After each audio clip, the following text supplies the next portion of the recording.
Hello friends, तो आज हम इस वीडियो में देखने वाले हैं चैप्टर नंबर 9 स्ट्रेट लाइन। यहाँ पे मैंने एक वीडियो ऑलरेडी बना दिया हुआ है जो इंट्रोडक्शन वीडियो 1 है। जो आप ये वीडियो देख रहे हो ना, तो मैं ऐसा बोलना चाहूंगा कि आप वो पहले वाला वीडियो एक बार जरूर से देख लो। अब यहाँ पे हम बात करने वाले हैं slope of line. Slope of line समझने से पहले आपको इंक्लाइनेशन पता होना चाहिए। मैं आपको समझाता हूँ इंक्लाइनेशन क्या है। तो इंक्लाइनेशन मतलब क्या समझने वाले हैं हम? इंक्लाइनेशन, कोई एक लाइन एल है जो एक्स वाई प्लेन में, एक्स एक्सिस है और ये कौन सी एक्सिस है? वाई एक्सिस है। तो एक्स वाई प्लेन में कोई straight line L positive direction of x axis, तो ये लाइन के लिए एक्स एक्स की पॉजिटिव डायरेक्शन कौन सी होती है? इस तरफ हम जब आगे बढ़ते हैं तो पॉजिटिव डायरेक्शन होती है और इस तरफ नेगेटिव डायरेक्शन होती है। तो हम positive direction of x axis made angle theta with in anti-clockwise direction, मतलब कि positive direction of x axis made angle theta in anti clockwise direction. Anti clockwise मतलब इस टाइप से होगा वो थीटा, उसी को हम बोलते हैं इंक्लिनेशन। आई बात समझ में? ये जो एंगल बनता है उसको क्या बोलते हैं हम लोग? इंक्लिनेशन। मतलब इस लाइन का वो इंक्लिनेशन है। तो उसको अभी हम डेफिनेशन से लिख देते हैं। Line L made angle theta of positive direction of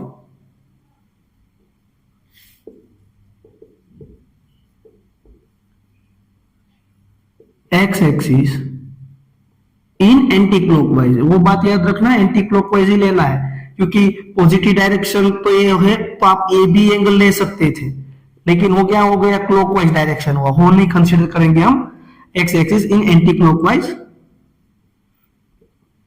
direction is known as inclination. मतलब इसको हम क्या नाम से जानते हैं? इंक्लिनेशन नाम से जानते है। अब सर आपने इंक्लिनेशन समझाया, स्लोप क्या है?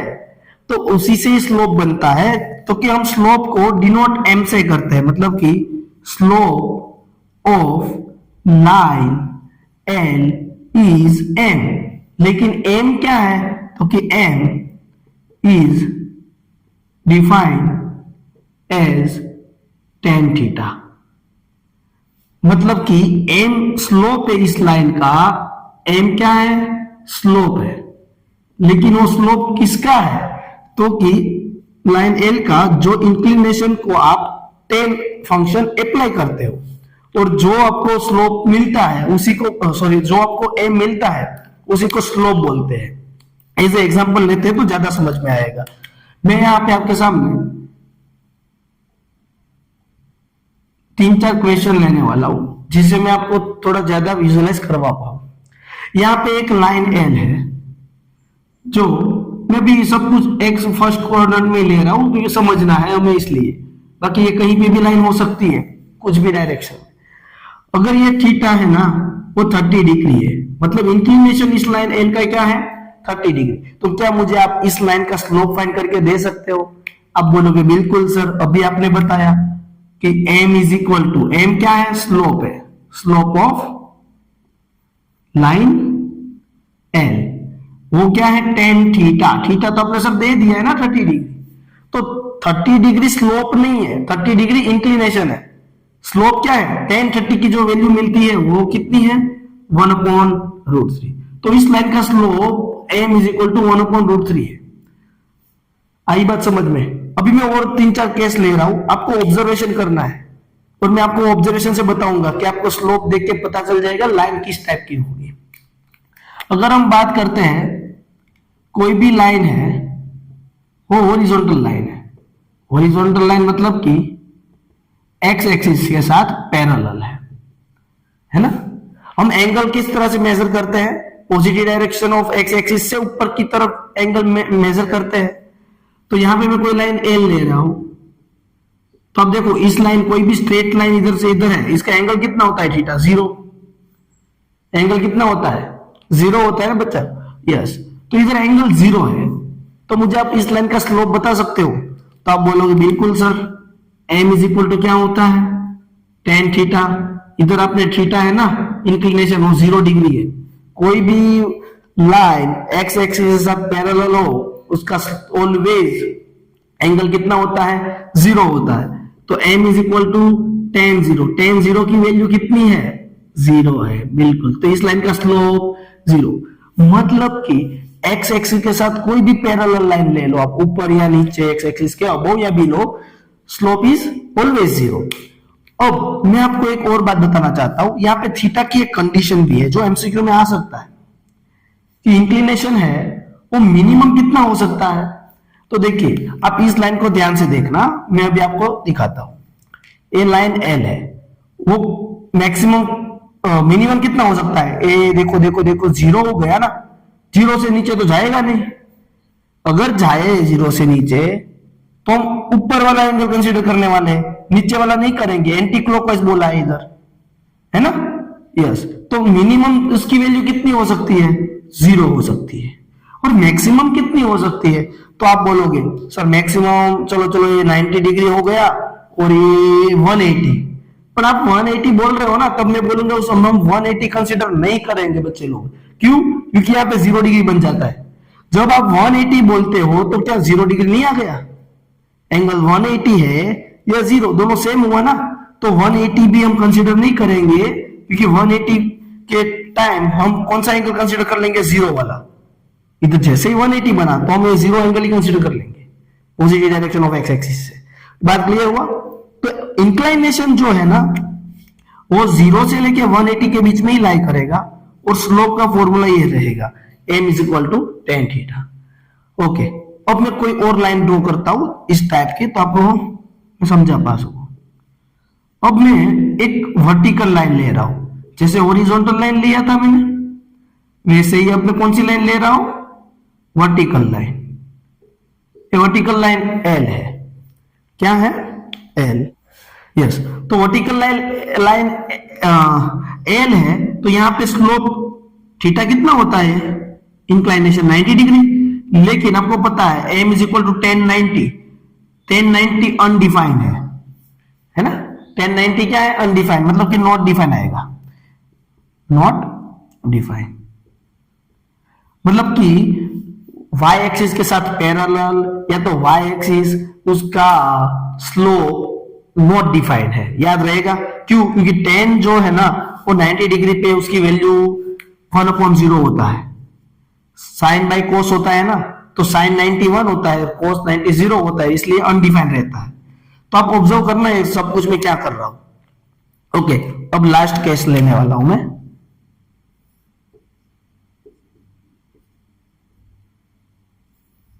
इस तरह से भी लाइन हो सकती है एल, और ये है y एक्सिस, और ये है x एक्सिस, और यहां पे बेटा एंगल कितना है, देखो theta is equal to 120 degree है, एंगल कितना है, 120। तो आप कैसे स्लोप निकालोगे उसका, तो उसका स्लोप निकालने के लिए फॉर्मूला तो एक ही है, m इज इक्वल टू 10 120, 10 120 है ना। तो देखो 10 120 को हम ऐसा नहीं लिख सकते, 10 90 प्लस 30। अब ये सेकेंड क्वाड्रेंट में हो गया 10, सेकेंड क्वाड्रेंट में 10 कैसा है बच्चे लोग, माइनस है, तो आपको पता है आंसर आएगा माइनस 90 की वजह से 10 का हो जाएगा कोट 30, कोट 30 की वैल्यू क्या होती है, तो कि √3 होती है। कितनी होती है, √3। तो मुझे यहाँ पे 4 अलग अलग टाइप के केस मिले, कौन से, तो कि सबसे पहले मैंने यहाँ पे थीटा जो है, इंक्लिनेशन जो है वो एक्यूट एंगल लिया था, मतलब 90 डिग्री से छोटा, उसको बोलते हैं एक्यूट। तब मुझे स्लोप जो है वो कैसा मिला, positive, slope is positive, negative नहीं आया, ऑब्जर्व करना। जब हॉरिजॉन्टल लाइन लिया, हॉरिजॉन्टल मतलब एक्स एक्सिस के साथ पैरेलल, स्लोप 0 मिलता है। वर्टिकल लाइन लिया y एक्सिस के साथ पैरेलल, कहीं पे भी स्लोप नॉट डिफाइन मिला। और जब ऑब्ट्यूज लिया, थीटा जो है वो ऑब्ट्यूज लिया, ऑब्ट्यूज एंगल, तब उसका स्लोप हमें नेगेटिव मिला। स्लोप क्या मिला? नेगेटिव, है ना। देखो ये positive direction of x axis से ही मैंने एंगल मेजर किया है एंटी क्लॉकवाइज, तो यहां पे हमें स्लोप क्या मिला? Slope is negative. मतलब कि जो भी लाइन जो है, ये लाइन जो है वो इस तरफ है यहां से यहां तक, तब स्लोप पॉजिटिव होता है। जैसे ही 90 से बड़ा हो गया, ऑब्ट्यूस एंगल हुआ, तो स्लोप हो जाएगा नेगेटिव। बात हुई क्लियर? ओके, अभी हम थोड़े और कॉन्सेप्ट देखते हैं कि स्लोप ऑफ लाइन क्या है। अगर आपको इतना समझ में आया हो तो कमेंट करके जरूर बताना। अभी हम नेक्स्ट क्वेश्चन देखते हैं। अभी देखते हैं कि कोई भी लाइन जो है वो 2 पॉइंट में से पास होता हो, उसका स्लोप कैसे निकालें। मतलब कि यहां पे अगर हम इंक्लाइनेशन गिवन था, थीटा गिवन था, तब डायरेक्ट टेन थीटा अप्लाई करके हम स्लोप निकाल देते थे। लेकिन अभी मैं आपको थीटा गिवन नहीं देने वाला हूं, थीटा देने वाला नहीं, सिर्फ 2 पॉइंट्स देने वाला हूं और आपको स्लोप निकालना है। बहुत ही इंपॉर्टेंट टॉपिक है। अब इससे हमारा स्ट्रेट लाइन ऑब्वियसली स्टार्ट होता है। अभी तक तो सिर्फ इंट्रोडक्शन जैसा ही था, मेन चैप्टर यहां से स्टार्ट होता है। मतलब कि 2 पॉइंट्स है, एक पॉइंट है x1, y1, दूसरा पॉइंट है x2, y2। ये दोनों पॉइंट में से पास होती हुई लाइन का स्लोप चाहिए।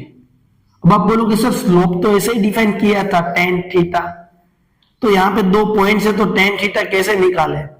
तो फ्रेंड्स यहां पे मैं tan थीटा निकालने के लिए देखो ऐसा कर सकता हूं, इधर से एक पैरेलल लाइन खींच लिया मैंने और इधर पैरेलल लाइन खींच लिया, y एक्सिस की पैरेलल, ट्राइंगल बन गया। अब मैं यहां पे एक थीटा एंगल बनाऊंगा, तो ये 90 डिग्री है। अब मैं इधर tan थीटा निकाल सकता हूं। लेकिन आप बोलोगे सर अभी तो आपने ऐसा बोला था कि पॉजिटिव एक्स एक्सिस के साथ एंटी क्लॉकवाइज डायरेक्शन में एंगल होना चाहिए, तो वो यही एंगल होगा। कैसे? देखो, अगर मैं इस लाइन को लंबा खींच लूं तो इधर भी एक एंगल थीटा बनेगा। तो अब यहां पे देखो, ए लाइन और ये लाइन मैंने पैरेलल लाइन लिया है एक्स एक्सिस के साथ, ये पैरेलल लाइन हुआ और ये उसकी ट्रांसवर्सल लाइन हुई। ट्रांसवर्सल लाइन होने की वजह से इधर एफ बन रहा है, आप ध्यान से देख रहे हो तो करस्पॉन्डिंग एंगल बन गया है। जो ये थीटा होता है वही ये थीटा होता है। तो अब इस थीटा का टेन थीटा निकालो या इसका टेन थीटा निकालो, बात तो सेम हुआ, है ना। तो अब मुझे यहां पे टेन थीटा कैसे निकालना है? तो देखो, मुझे ये साइड पता होनी चाहिए, जो अभी पता है नहीं। तो मैं एक बात बताता हूं, ये x1, y1 है, इट मींस यहां से यहां तक का डिस्टेंस कितना होगा? x1, y1 है ना। तो ओरिजिन से आप x1 डिस्टेंस पे गए और y1 हाइट पे गए होंगे, तभी तो आपको वो पॉइंट मिला होगा। अब ये y1 है तो ये भी y1 ही हाइट होगा। ये y चेंज हो जाएगा? नहीं होगा ना, ये तो y1 ही रहेगा। यस। अब पूरी हाइट कितनी है? यहां से यहां तक का डिस्टेंस कितना है? x2 है, और पूरी हाइट कितनी है? y2 है। अब हमें तो एक छोटा सा ट्राइंगल है, उसकी 2 साइड चाहिए। तो देखो, पूरा y2 है, उसमें से y1 को हटा दो तो ये कितना हो जाएगा? y2 माइनस y1, है ना। और ये पूरा x2 है, उसमें से x1 हटा दो तो ये कितना हो जाएगा? x2 minus x1। वाह, अब तो tan थीटा डायरेक्ट अप्लाई करना है। तो n is equal to tan theta. n क्या है? स्लोप ऑफ लाइन, उसका नोटेशन है। और tan theta is equal to opposite side is y2 minus y1 divide by adjacent side is x2 minus x1। तो अभी आपको सिर्फ 2 पॉइंट्स गिवन हो तो डायरेक्ट स्लोप निकाल सकते हो। जैसे यहाँ पे स्लोप ऑफ लाइन क्या हो जाएगा? अभी 2 पॉइंट्स गिवन हो तो slope of line is equal to y2 minus y1 upon x2 minus x1। आपको इसको याद रख लेना है, राइट। मैं आपको अभी एक एग्जांपल देता हूं कि कोई पॉइंट है 1,3 एंड दूसरा पॉइंट है 4,7। मुझे इसका स्लोप चाहिए ये 2 पॉइंट्स के बीच में। तो slope of line m is equal to क्या हो जाता है? y2 minus y1, 7 minus 3 divide by 4 minus 1। कितना होगा ये? ऊपर भी 4 हुआ, नीचे कितना हुआ? 3। मान लो ये 8 है, ये कितना? 8 नहीं ले रहा हूं, 6 ले रहा हूं। 6 है क्योंकि मुझे एक नंबर बताना इसलिए। तो 6 माइनस 3 डिवाइड बाय 4 माइनस 3 कितना हो जाएगा? ये 3/3 कैंसिल हुआ, 1 आया। तो उस लाइन का स्लोप क्या होगा, दो पॉइंट में से पास होने वाली लाइन का स्लोप, यहां से कोई पास होती होगी, इधर कोई पॉइंट होगा 1,3, दूसरा पॉइंट होगा 4,6, तो इस लाइन का स्लोप m कितना हो जाएगा 1। अगर मैं पूछूं कि ये दोनों पॉइंट में से पास होने वाली लाइन का इंक्लाइनेशन क्या होगा, तो इंक्लाइनेशन ना तो m को tan थीटा लिख सकते हैं। tan की वैल्यू 1 कब होती है, तो क्या आप बोलोगे सर tan 45 डिग्री है ना, π/4। tan कैंसल तो नहीं होता, फंक्शन सेम है तो उसकी वैल्यू सेम होती है, तो थीटा इज इक्वल टू कितना आएगा 45। तो इसका इंक्लाइनेशन 45 है, नॉट स्लोप 45। स्लोप तो 1 है, उसका इंक्लाइनेशन 45 है। इतना क्लियर हुआ बच्चे लोग? ओके, तो बेटा अब हम देखते हैं थोड़े 3 टाइप्स है जो हमें याद रखना है स्लोप ऑफ लाइन में, वो 3 केस देख लेते हैं जिसका बहुत ही इंपॉर्टेंस है, आगे जाके सारे क्वेश्चन में उसके कॉन्सेप्ट यूज होने वाले हैं। इसलिए अब यहाँ पे हम लोग 3 पार्ट्स देखने वाले हैं मतलब कि एक से ज्यादा लाइन हो तो उसमें ऐसा कंडीशन हो सकती है ना कि वो दोनों लाइन एक दूसरे के साथ क्या हो, पैरेलल हो, या तो ऐसा भी हो सकता है दोनों लाइन क्या हो, परपेंडिकुलर हो, या तो ऐसा भी हो सकता है वो दोनों इंटरसेक्ट कर रही हो। तो उससे केस देखते हैं उसका मतलब क्या होगा। मतलब कि यहाँ पे कोई भी 2 लाइन पैरेलल है कोई भी 2 लाइन पैरेलल है तो उसमें स्लोप के बारे में हम क्या कह सकते हैं, ये L1 लाइन है और ये L2 लाइन है, ये दोनों लाइन पैरेलल है बच्चे लोग, ये पैरेलल है तो ये θ1 एंगल होगा इस लाइन का, तो इस लाइन का स्लोप m1 कितना होगा, tan θ1 है ना, इस लाइन का स्लोप होगा m2। अगर ये θ2 बन रहा है तो ये कितना हो जाएगा tan θ2, ऐसा होगा। अब मैं आपको एक बात बताना चाहता हूं, ये 2 लाइन पैरेलल है और ये एक लाइन जा रही है, तो 2 पैरेलल लाइन पे एक लाइन आ रही है तो ट्रांसवर्सल लाइन हो गया। अगर ये ट्रांसवर्सल लाइन है तो ये f बन रहा है तो करस्पॉन्डिंग एंगल हुआ, मतलब θ1 इज इक्वल टू θ2 होता है। दोनों तरफ हम tan थीटा अप्लाई कर दे तो tan θ1 इज इक्वल टू क्या हुआ tan θ2। और इसी को बोलते हैं m1 स्लोप और m2 स्लोप। मतलब कि आपको याद रखना है, कोई भी आपको ऐसा बोल दे कि 2 लाइन पैरेलल है तो आप बोलोगे तो उन दोनों का स्लोप भी सेम होगा। 2 लाइन पैरेलल हो तो उन दोनों का स्लोप क्या होता है, सेम होता है। ओके, ये तो आया समझ में। अब बात करते हैं हम परपेंडिकुलर लाइन हो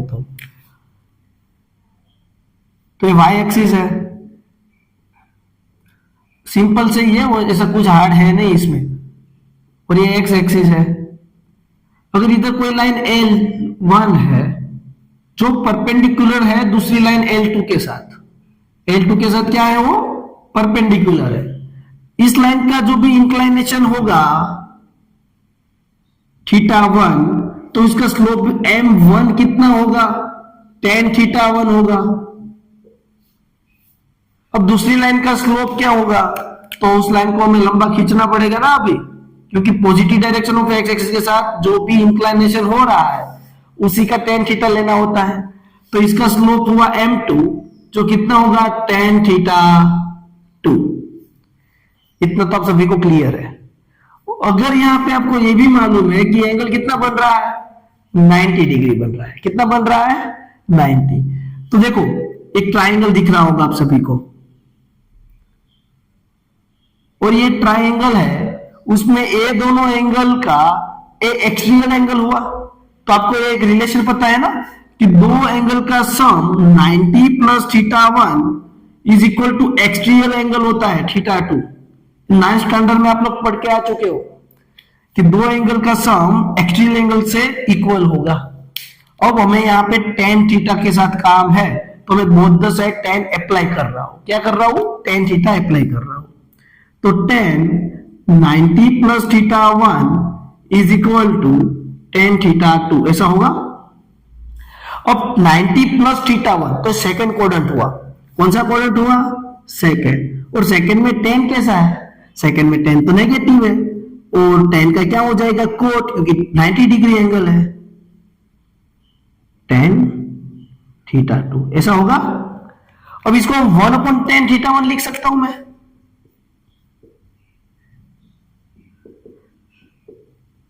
अब देखो tan थीटा 2 इनडायरेक्टली है क्या, m2 है, क्या है m2।